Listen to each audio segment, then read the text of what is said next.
Episode 1. The Whispering Entrance. I still remember the first time I heard her voice. It wasn't a scream or a shout. It was soft, almost melodic, threading through the cold morning fog like a secret meant only for me. "Jamie," it called. My name, my real name.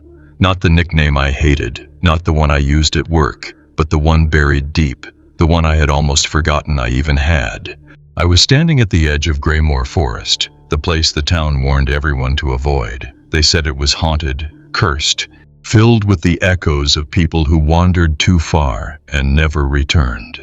I didn't believe them, of course. Who believes in ghosts, voices, or old wives' tales when there are phones and streetlights and a world that feels safe? But that voice, soft, coaxing, familiar, made my blood run cold. I stepped forward.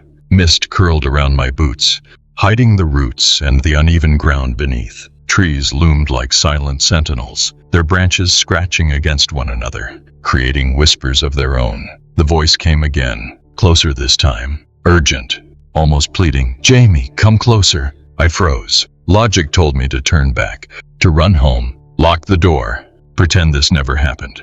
But curiosity, stubborn and foolish, pulled me deeper into the forest. And then I saw it, a small figure standing between the trees. A little girl, no older than 7, her hair damp with mist, her eyes wide and hollow. She waved at me, smiling. "Jamie." My heart raced. Who are you?" I whispered. The girl didn't answer. She just pointed further into the woods, toward shadows that seemed darker than the fog around them. I wanted to run. Every instinct screamed at me to run, but something about the way she looked, like she knew me, kept my feet rooted to the ground. Suddenly, the forest felt alive. The leaves rustled in patterns, forming words I couldn't quite make out. Branches bent, almost deliberately, guiding me forward, and the whispers multiplied. Soft, overlapping voices, calling names, murmuring secrets I had never shared.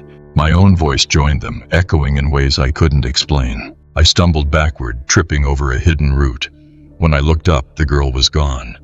Only the mist remained, thick and suffocating, curling around the trees like fingers. And the voices, they weren't just in the forest anymore. I could hear them in my ears, faintly, softly, as I hurried home. By the time I reached my front door, the whispering followed me. I thought it was a trick of the wind, until I heard my name, clear, insistent, in the corner of my room. And I realized then, with a chill that dug into my bones, the forest doesn't let go. Not once it calls you. I locked the door, but I knew somehow it would find me again. The next morning, when I looked out my window, the forest seemed different, waiting, watching, and I knew this was only the beginning.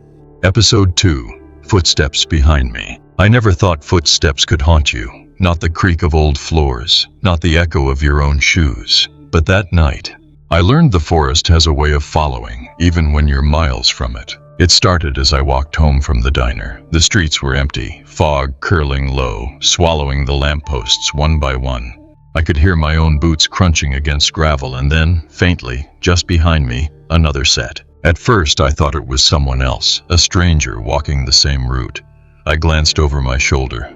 Nothing, just fog and the familiar, crooked streets. But the rhythm of those steps, identical to mine, falling just behind, never ahead, made my stomach tighten. I tried to ignore it, quickened my pace. The steps quickened too. I stopped. They stopped. I turned sharply. Still nothing. By the time I reached the old bridge at the edge of town, my chest was tight, my hands trembling. And then I heard it. A whisper, softer than the wind, almost tender. "Jamie." I froze. My name, always my name. No one else knew it, not anyone, and yet the voice sounded inside me. I ran. Across the bridge, down the narrow alleyways, past the shuttered houses. Each step echoed, my echo, and another, almost matching it. Like a shadow pacing my heartbeat. I could feel it behind me, relentless, patient, waiting. When I finally burst into my apartment, slamming the door, I pressed my back against it and gasped. Silence. Only the hum of the refrigerator. My pulse gradually slowed. I told myself it was paranoia. The forest had no reach here. I was safe. But that night, I dreamt of the girl. The one from the forest. She stood at the foot of my bed, tiny and pale. Her eyes dark hollows reflecting the moonlight. She smiled, and behind her, a line of shadows, stepping in perfect rhythm, following her, following me. I woke with a start. My bedroom floor was cold, unnaturally so, and for a moment I thought I heard the soft patter of tiny boots, circling. I told myself it was just the wind, just the house settling, but my own heart knew better. By morning I avoided the streets. I took back alleys, lit every corner of my apartment, triple-locked the doors. Yet even then, whispers crept in through the vents, under the door, curling around my thoughts like smoke. They repeated my name, asked questions I had never answered, whispered fears I didn't know I had. I realized something terrifying. The forest doesn't just want you in its trees. It wants you everywhere. It wants to follow you home, to live in the spaces you thought were safe. And those footsteps would never stop. I haven't left my apartment since, but sometimes in the dead of night I hear them, soft, patient, echoing, always behind me. And I know it's learning my rhythm, my habits, my fears. One day it will catch up. Episode 3, Forgotten Names. I opened the drawer of my desk and froze. There, lying on top of bills and old receipts, was a small notebook. The cover was worn, yellowed with age. I didn't recognize it. I hadn't seen it before, but when I opened it, my blood ran cold. Inside were names, hundreds of them, written in a spidery, careful hand. Some crossed out, some circled, and one at the very top, my own. I didn't remember writing it. I don't even remember keeping a notebook like this. But the ink was fresh, still wet in places, as if it had been written just yesterday. A whisper tickled my ear. "Do you remember, Jamie?" I spun around. Empty room, only the hum of the radiator. My hands shook as I flipped through the pages. Names I didn't recognize, faces I didn't remember. But as I stared at each one, tiny flashes came to me. Memories that weren't mine. Children laughing in the forest.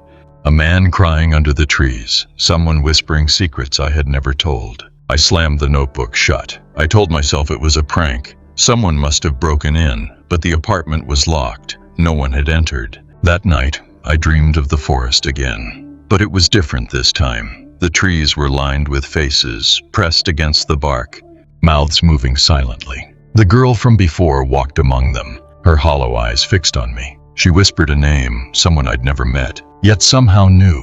I woke with a start, my pillow damp with sweat, and then I heard it, soft, insistent, my name. But not alone. Names. Hundreds of them, murmuring through the vents, curling around my thoughts. I sat on the edge of my bed, gripping the notebook, unable to look away. One of the pages was open to a name I thought I recognized, and suddenly, memories came flooding back. Memories of walking in the fog, of hearing footsteps behind me, of the girl pointing deeper into the forest. But it wasn't me in those memories, it was someone else, someone I didn't know. And yet somehow it felt like I had lived it. I realized then that the forest was not just outside, it was inside me, inside everyone who had ever wandered too far. It didn't just call your name. It collected you. It folded your memories, twisted them, and added them to its own. I tried to tear the notebook apart, burn it, throw it into the sink, but it remained intact. Names glowed faintly on the pages, like embers that refused to die. And at the bottom of the last page, a message. "You are next." I pressed my face to the window, staring at the forest in the distance. Mist rolled between the trees, curling like fingers reaching for me. And I knew, with a certainty that made my chest ache, that the voices would not stop. They would follow me, whispering names, my name, other names, forgotten names, until I could no longer tell the difference. And one day, the forest would take me too. Episode 4, The Laughing Shadow. I first saw it on the edge of my vision, a flicker of movement, darker than the fog that clung to my apartment window, shifting when I blinked. At first, I thought it was a trick of the light, a shadow cast by the lamplight outside. But then I heard it, a laugh. Not the laugh of a child, not the laugh of a friend. It was low, guttural, curling around my spine like smoke. "Jamie," it hissed, stretching the corners of my name into something grotesque. I spun around, heart hammering, but the room was empty. Nothing but the familiar furniture, the walls, the ceiling. And yet, the shadows moved differently now. They didn't obey the angles of the lamp or the contours of the walls. They slithered, stretching, bending like they had a mind of their own. I backed away, my palms pressing against the wall for balance. The apartment felt smaller suddenly, tighter, as if the darkness itself was pressing in. My eyes darted to the corner and froze. A figure was there, tall, impossibly thin, its head tilted in a way no human head should tilt. Its grin stretched too wide, teeth glinting faintly, catching the dim light. And it laughed again, a sound that made my blood curdle. I tried to move. My legs refused to obey. The shadow flickered, vanished, then reappeared closer. Always just at the edge of perception. Always laughing. Every time I thought it had gone, I felt it behind me, watching, stalking, mocking. The whispers returned. Hundreds of voices now, overlapping, twisting into one another. He sees you. He follows you. He remembers. I couldn't tell where the voices ended and my thoughts began. I stumbled to the window, pulling back the curtain. The forest lay beyond, ordinary at first glance, but the mist moved differently now. It twisted, formed shapes, faces pressed through the fog, mouths open, screaming silently. Branches bent unnaturally, reaching toward me, beckoning, and I saw her, the girl, her hollow eyes staring directly at me from the tree line, and behind her, shadows, hundreds of them, moving in impossible ways, laughing. I slammed the curtain shut and collapsed onto the floor. My apartment had become a cage, and the cage was alive. The shadows' laugh echoed in every corner, vibrating in the walls, in the floor, even in my bones. I wanted to scream. I wanted to run, but where?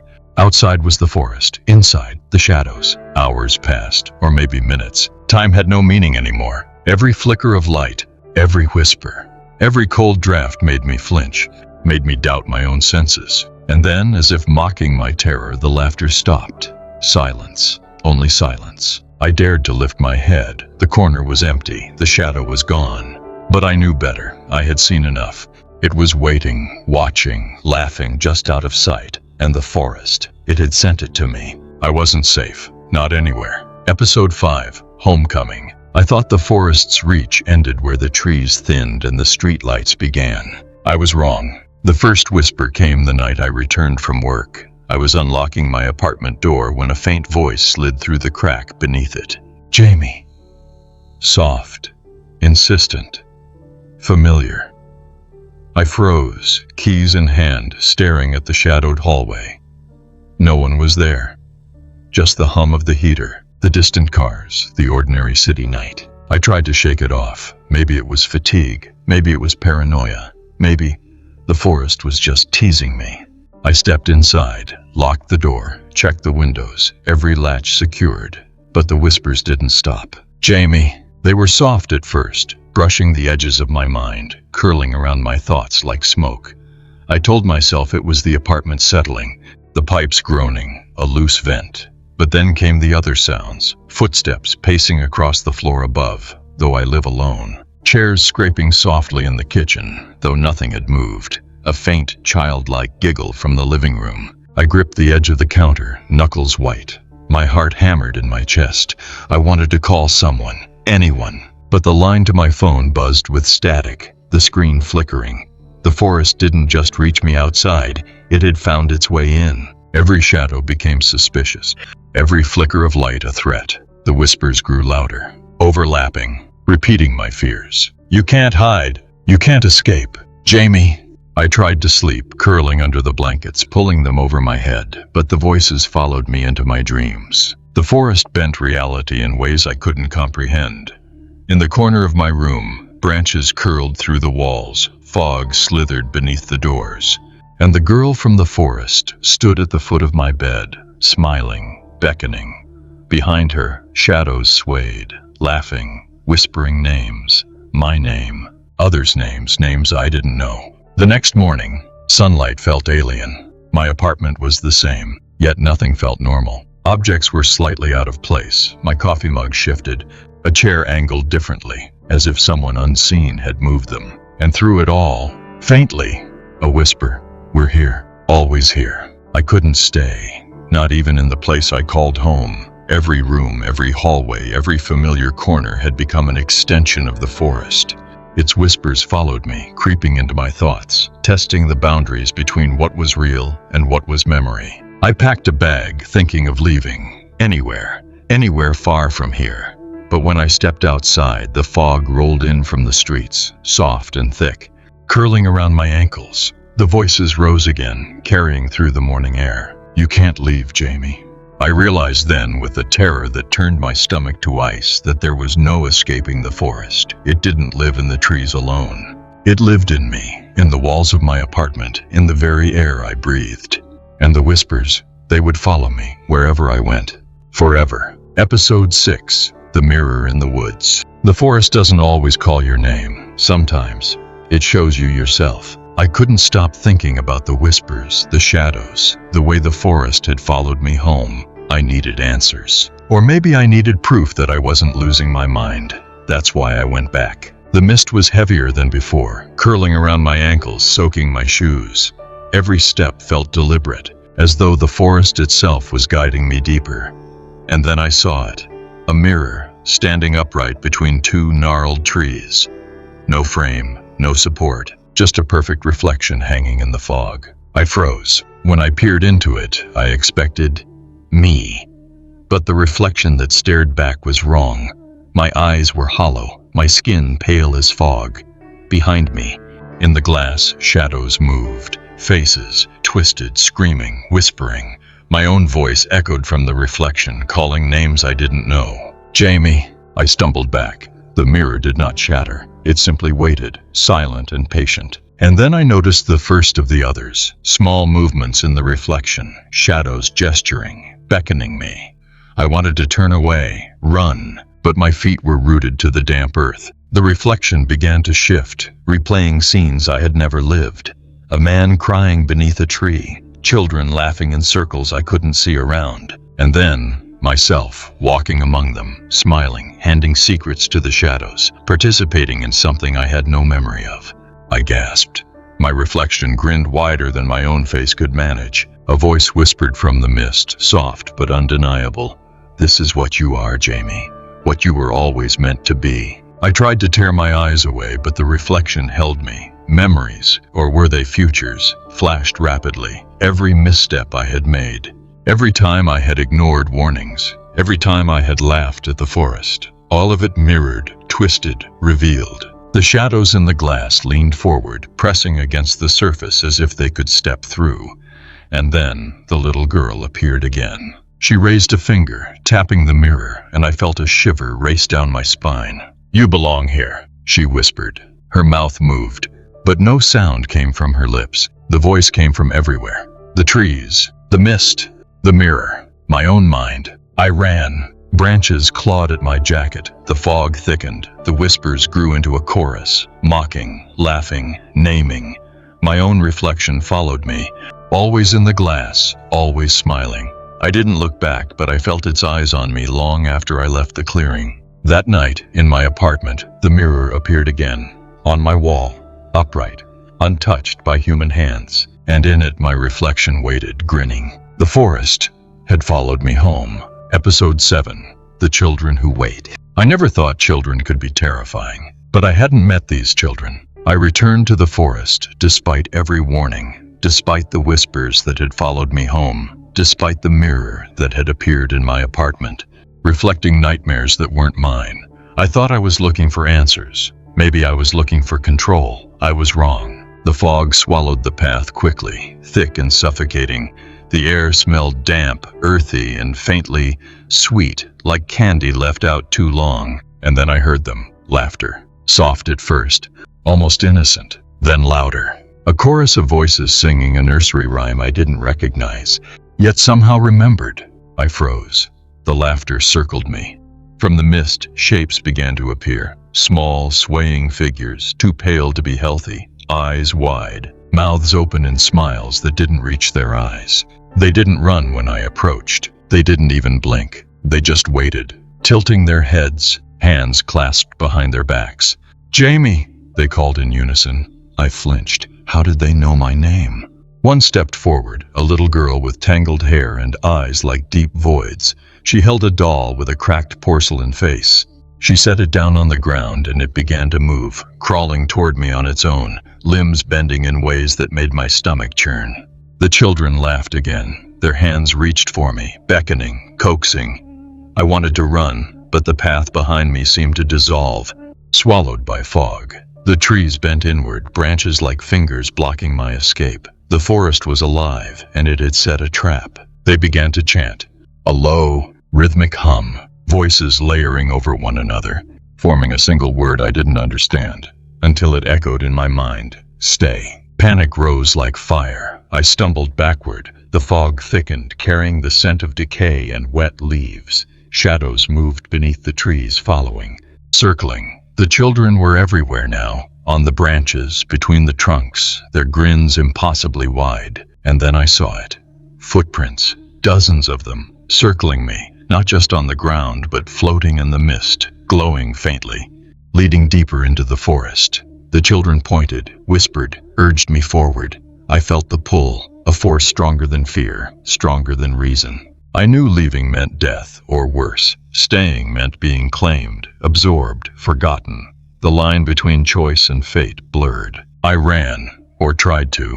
The children laughed behind me, their voices echoing, overlapping with the whispers that had followed me home. Every step I took seemed guided by the forest, leading me further into its heart, into secrets I wasn't ready to face. And I realized with a horror that clawed at my chest, the forest doesn't just remember names. It waits. It waits in shadows, in fog, in children who should be gone.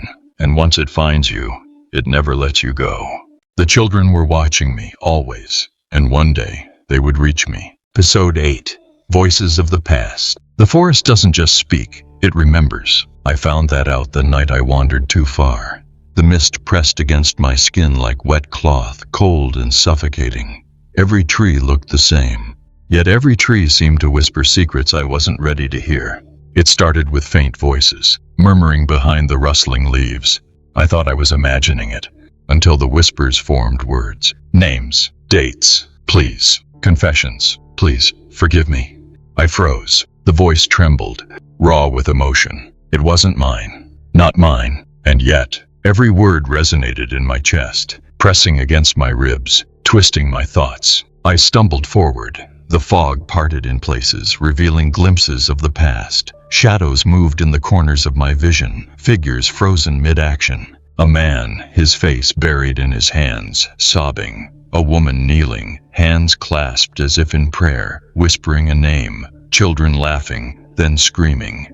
All of them trapped in the forest, repeating moments that had long since ended in tragedy. And then I heard my name. Jamie. Not from the shadows, not from the fog, from inside my own head. A whisper of memory, or maybe a memory the forest had planted, so vivid I could feel it in my bones.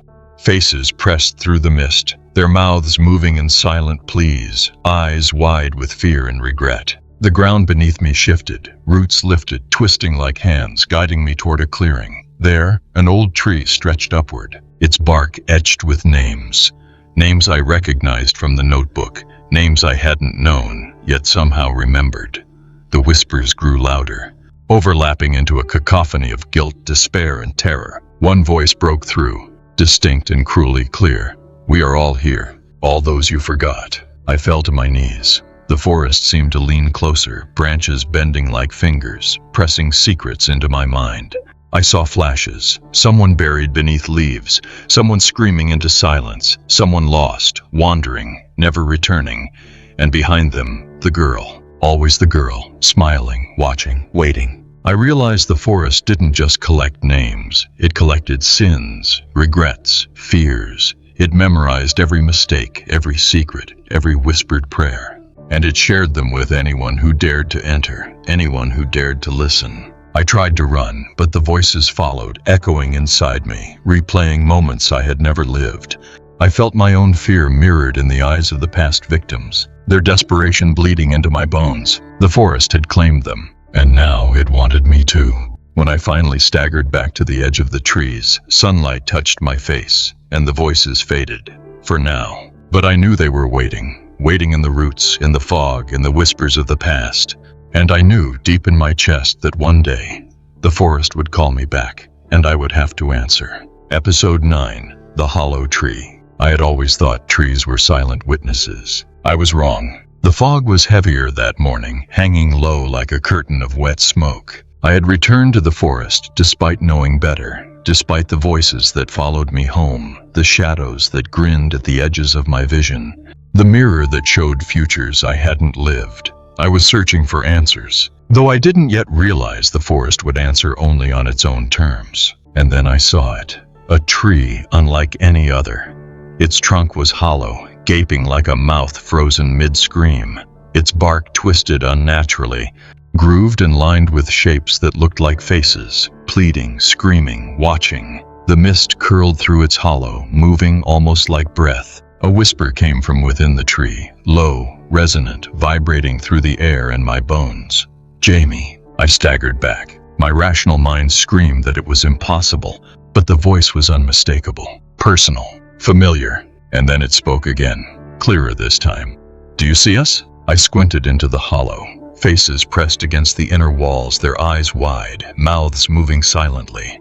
I felt their fear, their longing, their anger. And then one face, twisted and small, familiar, the girl.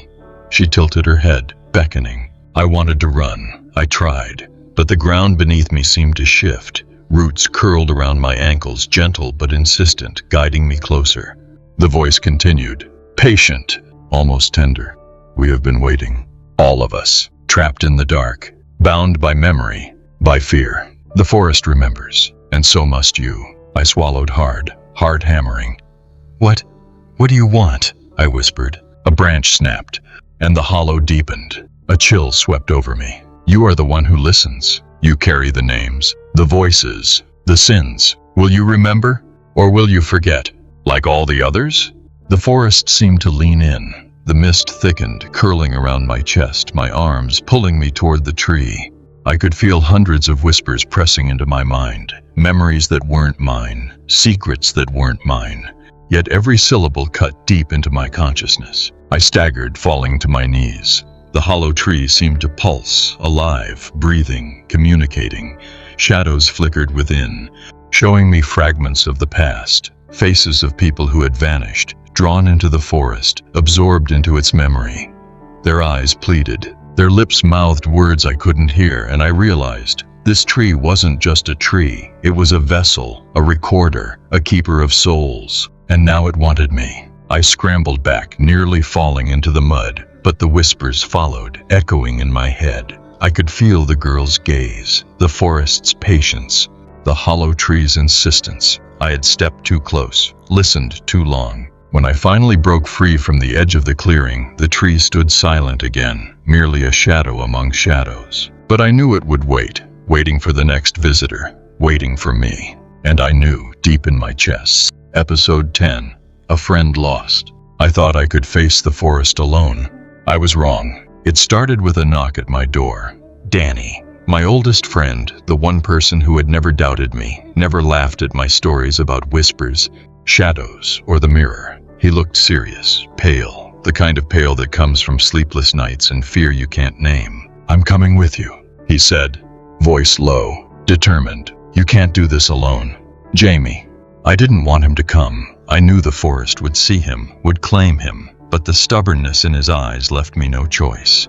We walked together toward the edge of the trees. Fog rolled in thick, curling around our legs, hiding the path. Danny was quiet, following me, trusting me, and I felt a weight I hadn't anticipated. Responsibility. The first whisper came almost immediately. A soft sighing, then my name. Jamie. Danny.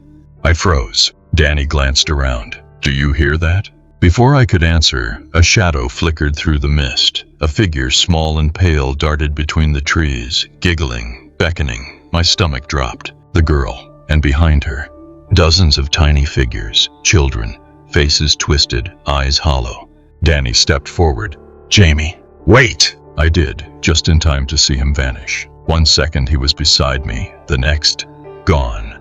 The fog swallowed him whole, and the whispers erupted into a chorus. Names, cries, laughter. His name echoed above all. Danny, Danny, Danny. I ran, blindly, through the fog, calling his name, hearing it answered not by him, but by hundreds of voices layered, overlapping, mocking, pleading. The ground shifted underfoot, roots rising like hands to trip me, branches lashing, clawing at my face. Then I saw them. Danny, or what the forest had made of him. His form was pale, twisted, almost translucent, moving jerkily, limbs too long. A grotesque imitation. His eyes, wide with terror, met mine, and the girl smiled beside him, whispering, "He belongs here now." I screamed. My voice was swallowed by the fog. I lunged, but the figure vanished, absorbed into the mist, leaving only echoes of laughter. The soft giggle of the girl and the endless whispers of names I would never forget. I stumbled back to the edge of the trees, collapsing. The sunlight felt alien, cruelly bright. Danny was gone, taken, and the forest, it had marked me. I realized then, with icy clarity, that the forest didn't just want me, it wanted everyone I loved. It watched, waited, learned how to draw us in, one by one. I couldn't go back, not yet. But I knew he wasn't the last, and I knew the whispers were growing louder, closer. The forest had tasted blood, and now it was hungry. Episode 11, The Fog That Breathed. The fog wasn't supposed to move. I had walked these streets countless times, thought I knew where it began and ended. But the forest doesn't obey rules, not mine. I entered again, drawn by the whispers, haunted by Danny's absence, driven by a need I could barely name. The mist curled around my ankles, cold and damp, heavier than air. It shifted subtly at first, brushing against my legs, nudging me off the path. Then it breathed, a sound low, wet, like lungs expanding and contracting, resonating in my chest. I stumbled backward, heart pounding. The fog thickened, and I realized it had volume, shape. It pressed against me, slipping through my clothes, filling my mouth, my nostrils, suffocating. Jamie, not a whisper now, a chorus. Hundreds of voices, layered, coming from every direction.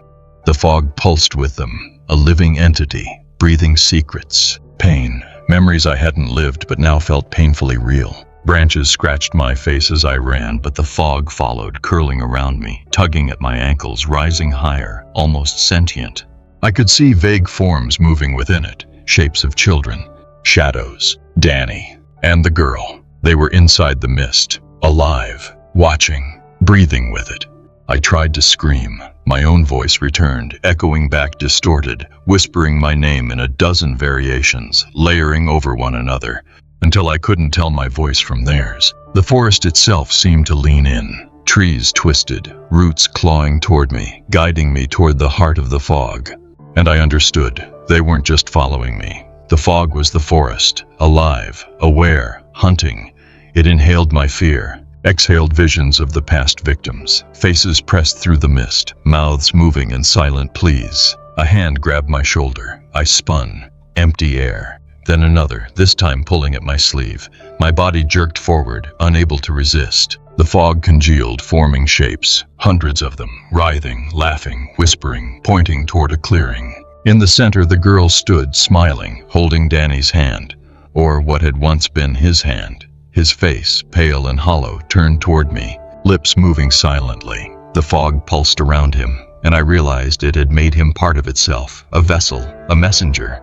I staggered back, heart racing. The fog rolled closer, curling around my chest, tightening. Breathing became difficult. Every inhale was tainted with whispers, every exhale stolen by the mist. I screamed, trying to break free, but the forest and fog were one. They didn't just want me to see, or hear, or feel. They wanted me to become part of them.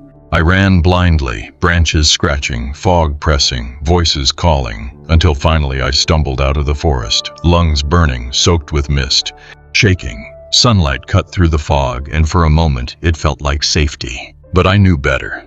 The fog remembers, it breathes, it waits, and one day, it will follow me home. Episode 12, The Whistling Pines. The forest has its own music. I had always thought of the wind as harmless, but when I stepped back among the pines, I realized the forest doesn't just blow, it calls. It began subtly, a faint whistling, threading through the branches, curling around my ears, tickling my skull.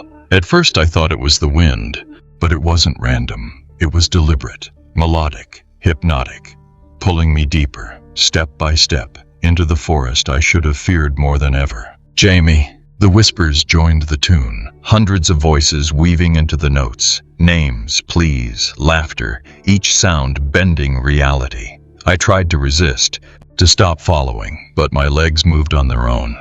Every pine I passed seemed to lean toward me, branches swaying, singing, guiding, coaxing. The whistling grew louder, faster, layering into patterns I didn't recognize but somehow understood. It was a language older than memory, older than time. I felt it in my chest, vibrating, syncing with my heartbeat, pulling at something deep inside me. And then I saw them, figures gliding between the trees, small, pale, eyes hollow, mouths open in silent songs. The children, Danny. Shadows of the past. They moved with the rhythm of the whistling, their forms stretching, bending, disappearing and reappearing. I stumbled into a clearing and froze. The forest had shifted. Paths I had known were gone. Trees leaned inward, forming walls. The clearing was a labyrinth, alive, each turn echoing the whistling, each shadow a temptation, a trap. The girl appeared again, perched on a twisted branch. Her eyes gleamed. She raised a finger to her lips. The whistling changed, soft, almost tender. But underneath, I felt malice. She was inviting me to follow, promising secrets, answers. I wanted to resist. I needed to resist. But every fiber of my being pulled toward her. Branches bent, roots rose, guiding me forward. I realized the forest wasn't just calling me, it was teaching me. Every note of the whistling carried a memory, a truth, a warning. And every step I took led me deeper into a trap I could never escape. I turned to run, but the labyrinth had no exit. Whistling and whispers twisted together, overwhelming my senses. My own voice joined the chorus, calling names I didn't recognize. My reflection appeared in puddles, in tree bark, in shadows, eyes hollow, mouth whistling along, grinning at my terror. I fell to my knees, shaking, listening to the forest's song, and I understood. The whistling was a summons. The forest doesn't just follow you home. It brings you to it. It teaches you. It traps you in its music, in its memories, in its endless pines. And once you hear the song, once you feel it in your bones, there is no escape. I crawled forward, pulled by melody and fear. The girl's laughter threaded through the whistling. The labyrinth shifted beneath me. And I knew I was not walking toward safety. I was walking deeper. Deeper into the forest, deeper into myself. Episode 13. The Eyes in the Canopy. The forest watches. I had thought I was alone. I had thought the whispers, the shadows, the fog, and the whistling were the extent of its reach. I was wrong. The moment I stepped under the canopy, I felt it. 1,000 pinpricks of awareness, pressing down from above. Leaves rustled even when the air was still. Branches twitched, not with wind, but with intent. And then I saw them. Eyes, hundreds, thousands, dotting the canopy like stars, wide, unblinking, watching. I froze. Each eye reflected not just me, but fragments of the forest, of the children, of the girl, of Danny. I could feel them in my chest, coiling around my heart, squeezing. The whispers rose again, layering over each other. We see you. We know you. I tried to move, step forward, step back. Every direction felt wrong. The eyes followed. As I walked, they shifted, tilting, narrowing, expanding. Some blinked, some didn't. They weren't animals, weren't human. They were other, and they were learning me. A branch snapped above, and a low, guttural voice cut through the whispers. Jamie. I looked up. The girl hung upside down from a thick branch, her hair spilling like black water. She smiled, teeth too sharp, eyes gleaming. Do you see them? I nodded, speechless. My throat was dry, my legs trembling. She tilted her head. They see everything, every step, every fear, every secret. They remember. I swallowed hard. The eyes blinked in unison, a synchronized pulse that sent waves through the forest floor, through my bones. Shadows danced across the trunks, forming faces I hadn't known I remembered. Faces of people, animals, things that had vanished in the mist long ago. And all of them staring, judging, observing. I tried to cover my own eyes. It didn't help. The forest didn't need me to see it. It saw me. It understood me. And it whispered my sins, my failures, my regrets louder now so I could not block them out. A step forward, another. I stumbled, almost falling into the roots that twisted like fingers across the ground. And through it all, the eyes followed, widening, narrowing, ever-present, unrelenting. "Do you remember them?" the girl whispered, tilting her head. "Every one of them? You carry their names, their fears, their pain, their voices." I wanted to scream, to fight, to run. But I realized the truth. I couldn't escape the canopy. I couldn't escape the eyes. I couldn't escape the forest. It had me, and it had been watching for a long time. Every step I took forward, every breath, every heartbeat, the eyes cataloged, memorized, absorbed. I was not alone. I never had been. "And the girl?" She laughed softly, a sound like the rustling leaves themselves. "They never blink, and neither should you." I shivered, and I knew that to survive, I would have to watch, always, because the forest was watching me. Episode 14, The Footsteps Behind Me. It started as a rhythm. At first I thought it was my own heartbeat, echoing through the dense fog and undergrowth. But soon I realized it was separate, another heartbeat, another presence, step for step, echoing mine. I froze. I had learned to trust nothing in this forest. Not the fog, not the whispers, not the trees, but the footsteps. They were relentless, soft at first, barely audible over the rustling leaves, then sharper, heavier, pressing closer, matching my pace, anticipating my movements. I ran. Branches whipped at my face, roots tangled at my feet. The fog swallowed me whole, but the footsteps stayed. Closer, closer, behind me, around me, following, never faltering. Every step I took was answered with another, mocking, patient, inevitable. "Jamie." The whisper joined the footsteps, weaving together with the rhythm, a sinister duet. Names, voices, screams I didn't recognize, yet somehow felt I had. The forest had taught me to fear it, but now it taught me to fear what I couldn't see. I tried to turn, twice. Each time the footsteps mirrored mine, always behind, never letting me face them. I stumbled into a clearing. Mist clung to the ground, curling around my ankles, rising to my knees. The footsteps slowed, hesitated, then continued, echoing from every direction. I was surrounded, alone, but not alone. A shadow moved in the mist, a small, pale figure. The girl. Her grin stretched impossibly wide. She raised a hand, and the footsteps stopped. For a heartbeat. Then, hundreds of steps began from all around me, approaching, retreating, circling, synchronizing. A horrifying rhythm I could not escape. I screamed. My own voice mixed with the forest's chorus, and I felt it. My fear, my panic, my desperation, amplified, feeding the steps, making them heavier, louder, more insistent. I ran blindly, branches tearing my clothes, roots slamming into my knees. I could feel them brushing against me, ghostly hands or the forest itself, guiding, hurting, pushing me deeper. Every step was a lie. Every path was a trap. I turned a corner and stumbled into Danny, or what remained of him, pale, hollow, a puppet of the forest. His mouth moved, but no words came. The footsteps around me quickened, echoing in the clearing, amplifying every sense, every heartbeat. I realized the truth with a sickening certainty. I could never outrun them. The forest carried the footsteps of every soul it had claimed, and now it had added mine. Every whisper, every shadow, every step behind me was a reminder. The forest does not forgive. It does not forget. It hunts, and I am its prey. I can still hear them, always. Step, step, step. And one day I will falter.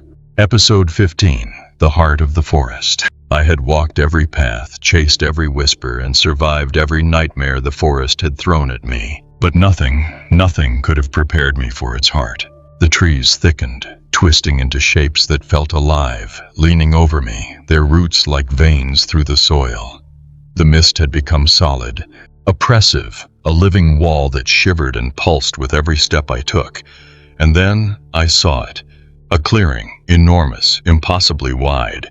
The sky swallowed by the canopy, the ground littered with leaves that seemed to whisper my name. In the center stood a tree unlike any I had ever seen. Its trunk was black, gnarled, hollowed like the mouths of the dead. And from its branches hung hundreds of figures, pale, small, silent, their eyes wide and staring. Danny, the girl. Shadows of all those the forest had claimed. And at the very top, a glowing eye, enormous, unblinking, all-seeing. I felt it before I saw it fully. The eye bore into me, into my chest, into my thoughts. Memories not my own surged through me. Faces of the lost, cries of the damned, laughter twisted into screams. The forest's heart wasn't just a place. It was a mind, a consciousness, a hunger. "You've come far," the girl's voice echoed, "from nowhere and everywhere. But this is where it ends." The figures on the tree swayed, forming a rhythm that resonated through my bones. The mist pulsed, the roots tightened, and I realized I had been led here all along. Not by curiosity, not by bravery, by the forest itself. "Why?" I shouted, voice cracking, trembling. "Why me?" The eye blinked, or at least I felt it blink, and 1,000 whispers answered, "Because you see. Because you remember. Because you are human. And the forest wants human." The girl floated closer, grinning. "You carry the names, the voices, the sins, and now you will add your own. You will become its memory, its heart, its will." I stumbled, but the roots pulled me forward. The pale figures reached with ghostly hands, brushing my arms, my face, my chest. Every touch sent memories, visions, whispers into me, twisting, burning, consuming. I could feel Danny screaming, the children laughing, shadows crying, all merging into one cacophony that threatened to tear my mind apart. And then I understood. The forest didn't just follow. It didn't just remember. It claimed. It consumed. And at its heart, it was alive because of those it had taken and would take. I fell to my knees, gasping, chest tight, eyes wide. The eyes stared, unblinking, unyielding. The girl's grin widened impossibly. "You are home," she whispered. I felt it. The forest had reached into me, into my mind, into my soul. And for the first time, I knew I was not leaving. Not ever. The forest had won, and I had become its heart. Episode 16, The Endless Echo. I thought I had reached the heart. I thought I had seen the worst. I was wrong. The forest doesn't end. It never has, and it never will. I woke, or at least I think I woke, on the path I had first entered, fog curling around my ankles like damp fingers. The mist was familiar yet alien. The trees leaned in the same way, whispering the same names. And above me, faint, almost imperceptible, footsteps. Behind me, step for step. I spun. Nothing. Only shadows. Twitching, bending, watching. And the whispers, they were louder now, echoing off unseen trunks, filling my chest, rattling my bones. Then I heard it. My own voice, carried on the wind, distorted, overlapping, calling out names I had long forgotten, or perhaps never knew. Every plea, every confession, every scream of the lost was mine, and yet not mine. The forest had stitched me into its song, weaving my fear into the endless echo of all those it had consumed. I ran, blindly, but the path bent, twisted, looping impossibly back to the place I had started. Every turn I took led me deeper, yet somehow back to the beginning. The forest was a labyrinth, alive, conscious, patient. It had learned me, and it had no intention of letting me leave. Voices swirled around me. Danny, the children, shadows of the forgotten, all whispering, laughing, crying. And the girl, always the girl. She appeared on a branch above, tilting her head, grinning impossibly wide. "Do you see now?" she asked.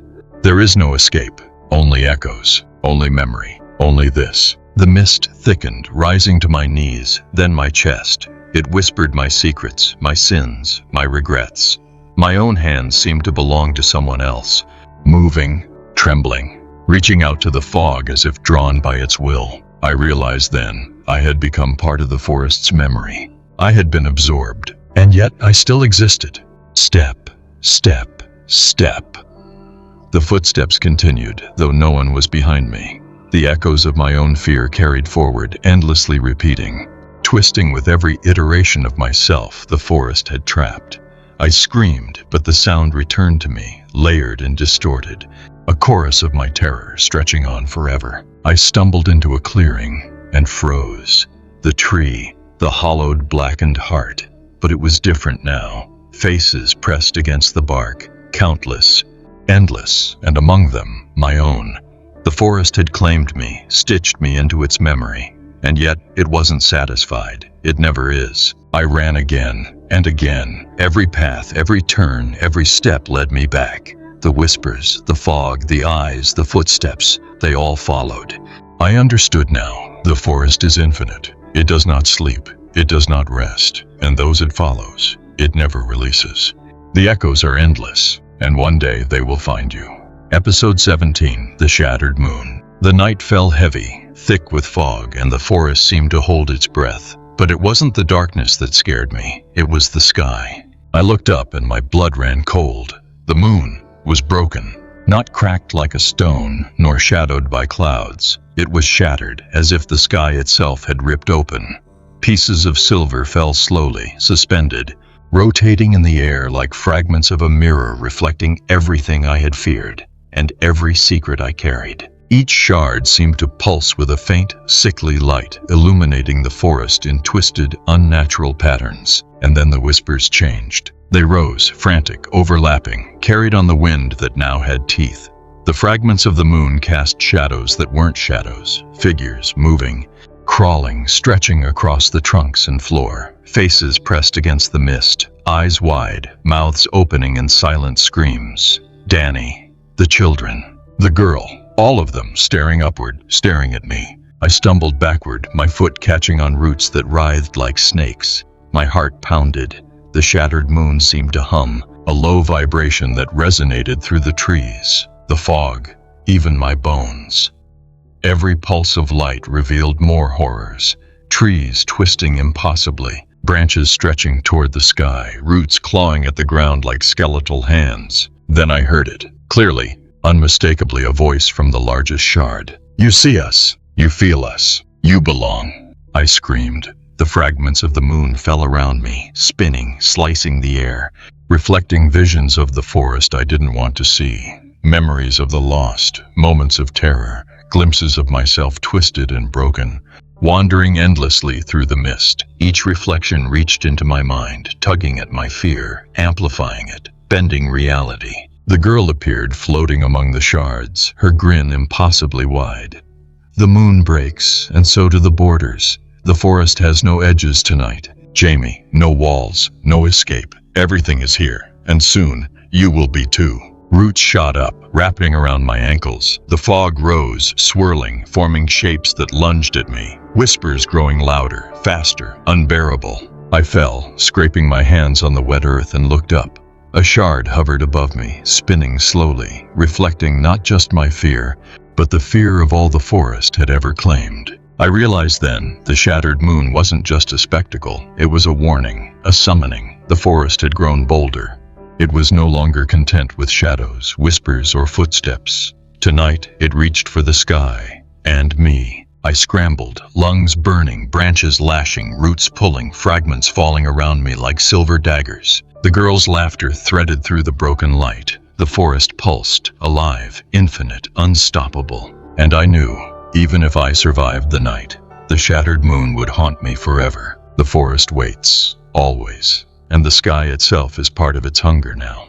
Episode 18, The Singing Roots. The forest sings. I had heard whispers, footsteps, fog breathing, and even the shattered moon's fractured melody, but nothing prepared me for this. It began beneath my feet, a vibration, subtle at first, crawling through the soles of my shoes, threading up my legs into my chest. Then a hum, low, resonant, almost musical. I looked down and froze.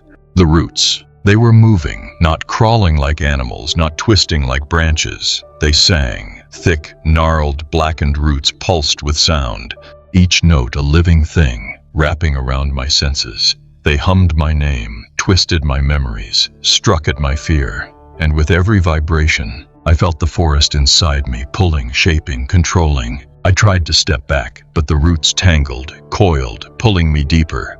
The mist rose, swirling into spirals that echoed the rhythm, forming shapes, faces, hands, shadows, dancing, mocking, beckoning. I realized the forest wasn't just alive, it was performing. And I was the audience and the prey. "Jamie," the whisper came, layered into the music, melodic and terrifying. The girl emerged from the fog, floating above the roots like a conductor over a dark orchestra. "Do you hear it? Every root, Every branch, every leaf, singing your story. The roots pulsed faster. Each note was a memory of Danny, of the children, of every soul the forest had taken. I saw their faces in the bark, their eyes in the mist, their screams in the vibration beneath my feet. And then my own reflection, twisted and multiplied, dancing among the roots, singing my fears back to me. I tried to run, but the roots were everywhere, spiraling, forming walls, a labyrinth with no exit. Each step echoed, each movement amplified. My heartbeat synchronized to the rhythm of the forest. I screamed, my voice swallowed, distorted, becoming another note in its endless song. A root brushed my arm, cold, wet, like a hand, and I felt it, an intimate understanding of the forest's hunger. It didn't want to kill me, not yet. It wanted me to listen, to remember, to become. I fell to my knees, chest heaving, ears ringing with the song. The girl's laughter threaded through the root's melody. She tilted her head.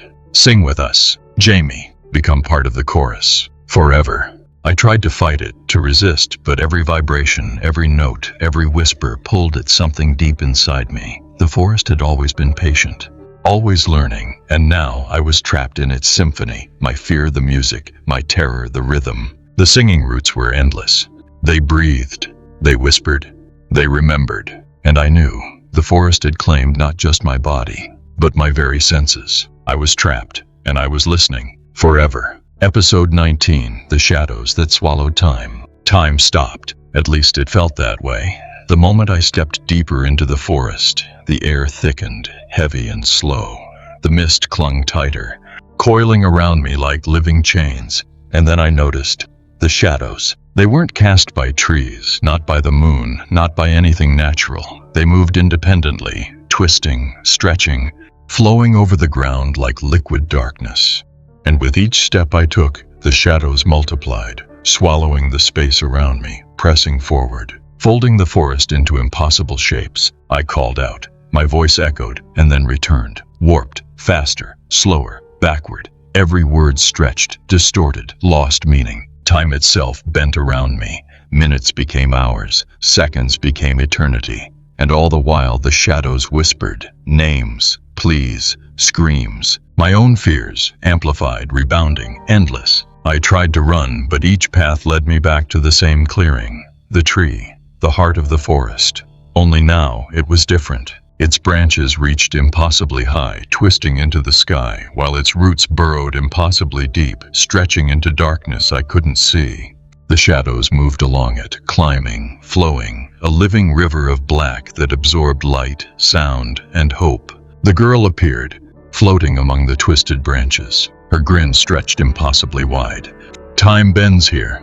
You cannot leave. Every step you take, every heartbeat, is already part of the past and the future. The shadows swirled around me, pressing closer, curling around my limbs, pulling me down, folding me into themselves. I felt my memories slipping, each one pulled into the darkness, becoming part of the forest. Danny, the children, my own reflection, all consumed, all trapped, all echoing endlessly. I screamed, but the shadows swallowed my sound, twisting it, repeating it, step, step, step. Time itself was trapped, a loop, a nightmare with no beginning or end. My fear became its rhythm, my terror its pulse. I realized the truth. The forest doesn't just watch. It doesn't just follow. It doesn't just remember. It consumes time, memory, reality. And it is patient. The girl's laughter threaded through the shadows, soft, playful, cruel. Forever isn't long enough, she whispered. You'll wander, you'll fall, you'll scream, and yet you'll never leave. The shadows reached for my eyes, my ears, my mind. They promised infinity, hunger, oblivion. And I understood. I was not just lost. I was a prisoner of time itself, a ghost caught in the forest's endless fold. Step, step, step. I ran again, but I knew the truth. The forest had swallowed more than me. It had swallowed time, and I would never escape. Episode 20, The Final Whisper. The forest waited. I had walked every path, survived every whisper, every fog, every shadow, every shattered moon, every singing root, every loop of time. And now I was at the heart, truly. The clearing stretched impossibly wide, darker than any night I had ever known.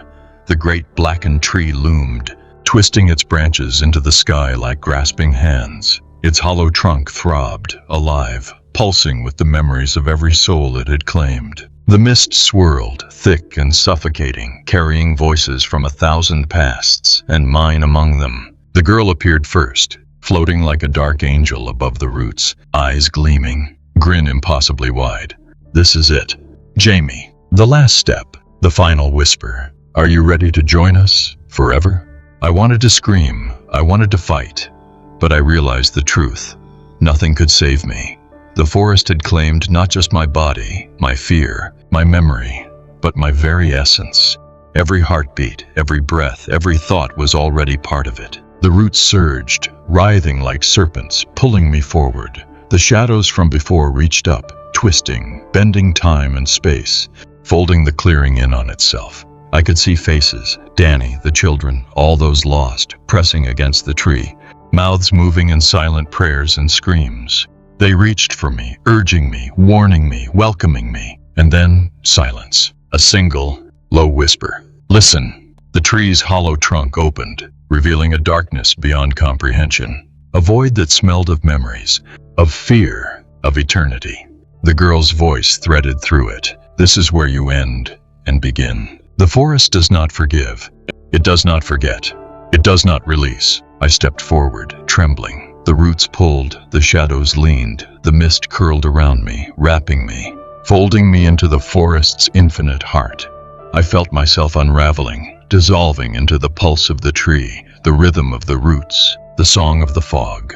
My screams became whispers, my memories became echoes, my fear became sustenance. And then I heard it. My own voice, faint, distant, yet unmistakable, threading through the others, calling, laughing, screaming, whispering, forever. The girl tilted her head, smiling. Welcome home, Jamie. You are ours now. Every name, every voice, every whisper. You are the forest. The mist swallowed me. The shadows devoured me. The roots sang me. And in that moment I understood. There is no escape. No dawn, no sun, no outside. Only the forest. Only the whispers. Only the endless, infinite, final embrace of every soul it had ever claimed. And as my last thought faded, I realized the most horrifying truth. I had never walked into the forest. The forest had walked into me, and now it would never leave. The whispers continued, and they always will. Epilogue. Whispers never end. The forest waits. I am no longer Jamie. At least, not entirely. Part of me lingers, woven into the roots, folded into the fog, echoing through every shadow that stretches between the trees. The forest carries my name now, along with the countless others it has claimed, whispered to the wind, sung in the hum of its roots, reflected in every fragment of shattered moonlight. Sometimes, when the world seems quiet, I can hear it, faintly, softly, a whisper curling into my mind. Do you hear us? Jamie? I try to answer, but my voice has become one of many. A chorus, a warning. The forest taught me patience, taught me fear, taught me eternity, and it is still teaching me, still pulling me further, deeper, into the places that cannot be named, into the spaces between time, into the heart that never stops beating. Outside, people walk, live, breathe. They think the forest is just a forest. Trees, mist, shadows. They do not know. They cannot hear the footsteps that follow them, the voices that track their names, the whispers that remember their sins. They cannot feel the pull of the roots, the eyes in the canopy, the shattered moon. But I do, and I wait. The forest waits, and one day, it will find them, just as it found me. The whispers never end, the song never stops, and the forest is patient, forever.